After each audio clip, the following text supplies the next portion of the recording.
안녕하세요. 하루 필수 말씀 충전 하필 큐티 조종환입니다. 오늘 함께 나눌 하나님 말씀은 사무엘하 24장 1절에서 16절까지 말씀입니다. 주님께서 다시 이스라엘에게 진노하셔서 백성을 치시려고 다윗을 부추기셨다라고 이야기합니다. 이 말이 우리를 참 불편하게 만들 수도 있는 이야기인 것 같아요. 왜냐하면 하나님께서 그렇다면 이 심판을 위해서 다윗이 죄를 짓도록 조장하시는 분이신가 라고 그렇게 생각할 수 있기 때문에 그래요. 그런데 이제 우리가 이 본문을 좀 세밀하게 생각을 해보면 여기에서 하나님께서 심판하시는 이유는 뭐냐면 이스라엘에 대한 진노 때문입니다.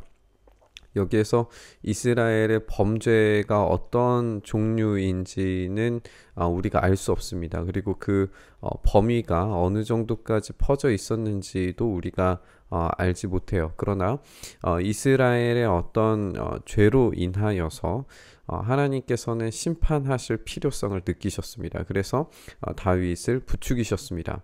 그런데 여기에서 하나님께서 이 부추기셨다라고 하는 이 말이 죄를 조장하도록 만드셨다라기보다는 다윗을 부추기셨는데 다윗이 과연 어떤 선택을 할 것인가를 보여주는 단어가 될 수도 있습니다. 그러니까 다윗은 이 마음이 부추겨짐 가운데에서 두 가지 선택을 할 수 있겠죠. 하나님께 질문하거나 아니면은 자기의 죄성에 따라서 이스라엘과 동일한 죄를 범하거나 둘 중에 하나가 될 수 있을 겁니다. 그러니까 여기에서 다윗을 부추기셨다라고 하는 것이 죄를 조장하시기 위한 것이 아니라 인간 왕으로서의 한계를 보여주는 그런 모습이라는 걸 우리가 생각을 해봤으면 좋겠어요. 그래서 너는 이스라엘과 유다의 인구를 조사해라 라고 하는 이런 마음을 주시는 걸 우리가 읽게 됩니다. 그래서 왕은 데리고 있는 군사령관 요압에게 지시하기를 단에서부터 브엘세바에 이르기까지, 그러니까 모든 이스라엘 지역을 말하는 그런 관용 어구이죠. 이스라엘 모든 지파를 두루 다니면서 인구 조사를 해서 이 백성의 수를 나에게 알려달라라고 이야기합니다.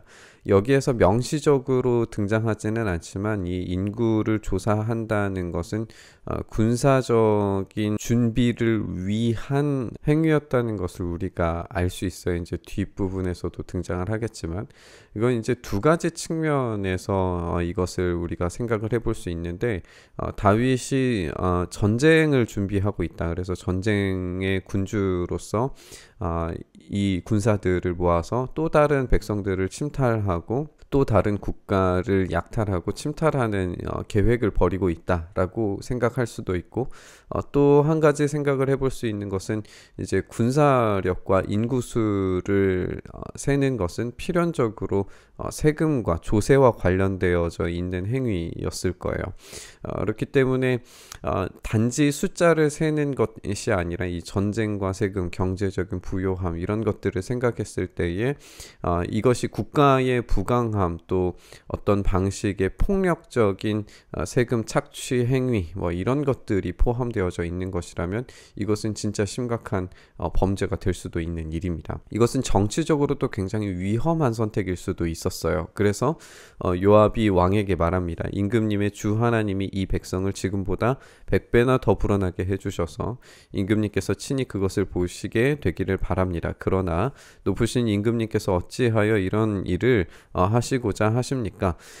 요압을 우리가 생각했을 때에 요압이라고 하는 인물 자체가 굉장히 정치적이고 어떤 욕망에 따라서 움직이는 인물이라는 걸 알고 있어요.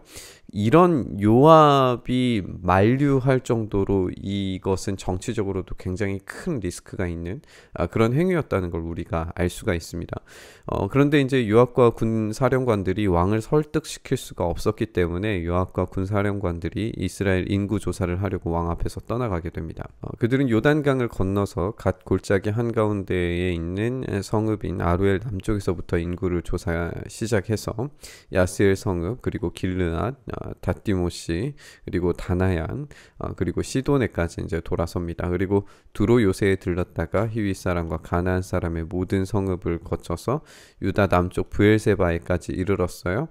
이렇게 온 땅을 두루 다니고 온 날수가 9달 20날 만에 예루살렘에 도착을 하게 됩니다. 그러니까 지금 이 인구수 조사하는 게 단순히 이루어지는 작업이 아니라 이 국가의 역량을 총동원해서 이루어지는 일이라는 걸 알 수가 있죠. 그러니까 국가의 역량을 총동원할 정도로 많은 시간과 많은 노력과 세금을 쏟아 부을 만큼 대규모의 사업이었다는 걸 우리가 알 수 있어요. 이 정도 국가 역량을 사용해서 무언가 일을 치르려면 이것은 분명히 전쟁과 조세의 역할을 생각하지 않을 수가 없는 거예요. 이만큼 이제 부담이 되는 일이었던 겁니다. 어쨌든 이렇게 요압이 왕에게 백성의 수를 가지고 와서 보고를 하게 되는데, 칼을 빼서 다룰 수 있는 용사가 이스라엘에 80만, 유다에는 50만이 있었다라고 이렇게 보고를 합니다. 다윗은 이렇게 인구 조사를 하고 난 다음에 스스로의 양심의 가책을 받았어요. 양심의 가책을 받았다라고 하는 것은 이제 이 국가 역량이 총동원되고 이 많은 군사들을 확인한 것, 그리고 그것을 통해서 어떤 전쟁을 직접적으로 준비해야 하고 수많은 어떤 조세를 거두어들이는 과정 가운데 있었던 어떤 폭력들과 권력을 사용하여서 이루어진 어떤 강제력, 이런 것들에 대해서 양심의 가책을 분명히 받았을 겁니다. 이것이 하나님께 죄가 될 수 있다는 사실을 인지를 했어요. 그래서 주님께 고백합니다. 내가 이런 일을 해서 큰 죄를 지었습니다. 그러나 주님, 이제 이 종의 죄를 용서해 주시기를 바랍니다. 참으로 내가 너무나도 어리석은 일을 했습니다. 그러니까 자신의 권력을 사용하여서 강제력으로 전쟁과 부요함을 자랑하려고, 그리고 또 이것을 준비하려고 했던 그 모든 것들이 하나님께서 왕이 되셔야 하는 이스라엘의 참된 정체성에 부합하지 않는다는 것을 깨닫게 된 거죠.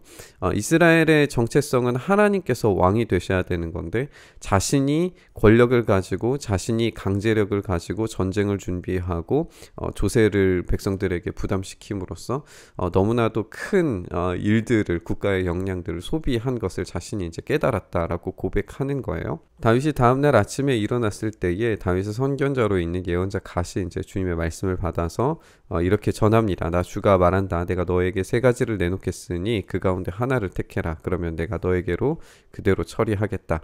갓이 이제 다윗에게 가서 이 말씀을 그대로 전합니다.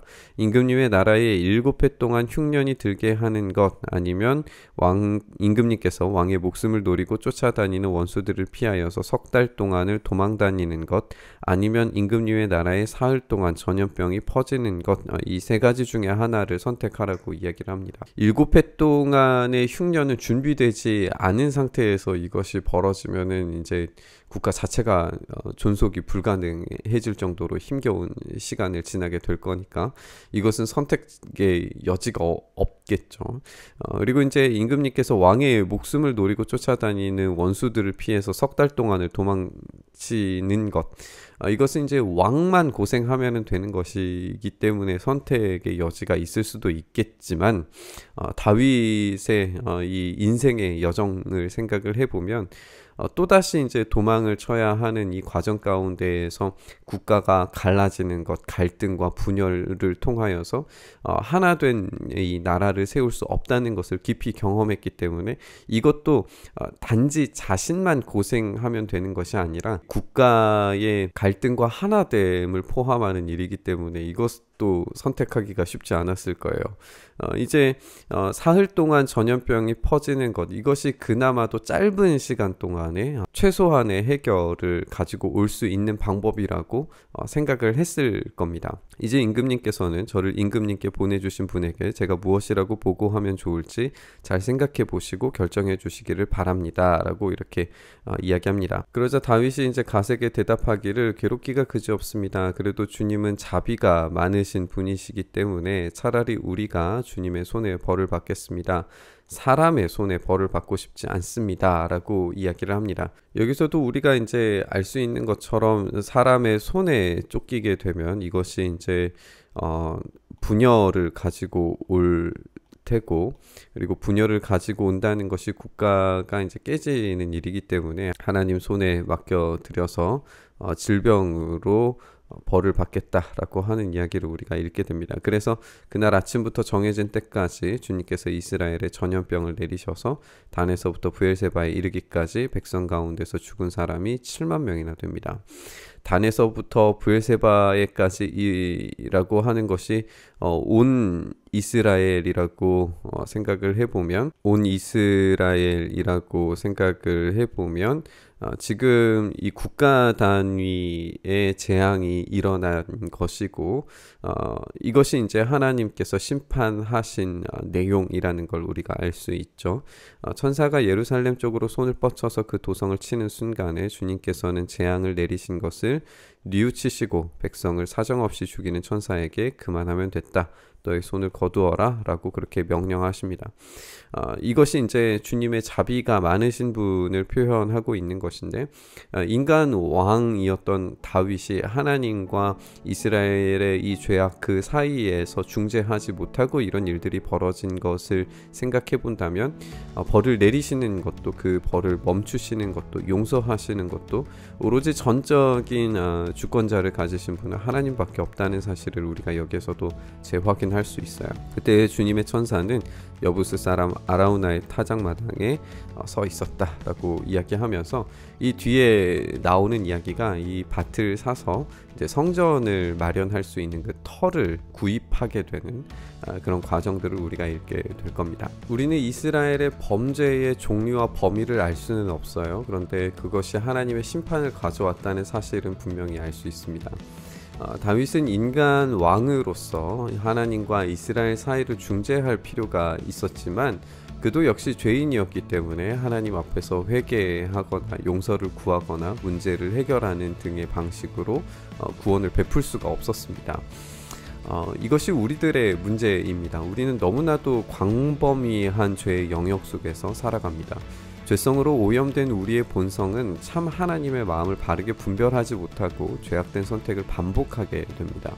우리에게는 참된 구원자가 필요한데 그 참된 구원자가 없이 우리의 인간적인 어떤 노력과 방식으로는 더 심각한 결과를 초래할 뿐이라는 걸 우리가 이 본문을 통해서 읽게 되는 것 같습니다. 우리가 읽게 될 이제 내일의 본문에서 이 재앙이 그치는 성전의 터는 그래서 의미심장합니다. 하나님과 참되게 만나서 하나님의 마음을 아는 곳이 필요하고 그렇게 하나님의 마음을 알았을 때야 비로소 문제가 해결된다는 거예요. 우리가 오늘 말씀 묵상하면서 우리의 광범위한 죄성 속에서 구해주시기를 위해서 기도했으면 좋겠습니다. 하나님의 마음과 뜻을 알게 되어서 하나님께서 진노를 내리시려고 할 때에 그때에 차라리 회개를 선택했더라면 그때에 차라리 하나님께 엎드렸더라면 그때에 이 다윗이 이스라엘의 백성들의 죄를 고칠 수 있었더라면 훨씬 더 나은 결과, 아예 이 재앙이 임하지 않는 결과를 낳지 않았을까 생각을 해보면서 우리가 이 죄악 가운데 머무는 것이 아니라 하나님의 마음과 뜻을 알게 되는 상태에 놓여지기를 간절히 기도하면서 우리 묵상의 자리로 나아갔으면 좋겠습니다. 주님, 그렇습니다. 우리의 생각, 우리의 의지, 우리의 뜻은 이 죄악으로 오염되어서 주님의 뜻을 도무지 발견하지 못하며 잘못된 선택, 어리석은 선택만을 반복하며 살아갑니다. 주님, 이런 우리들을 불쌍히 여기시고 긍휼히 여기셔서 오로지 주님께서 우리의 삶을 붙들어 가시는 참된 용서와 사랑과 하나님의 은혜 아래 살아가는 우리의 삶이 되도록 주여 우리를 다스려 주시고 우리의 삶 가운데 일하여 주시옵소서. 이렇게 우리를 붙들어 주시길 간절히 소망하며 우리 주님 예수님 이름으로 기도드리옵나이다. 아멘.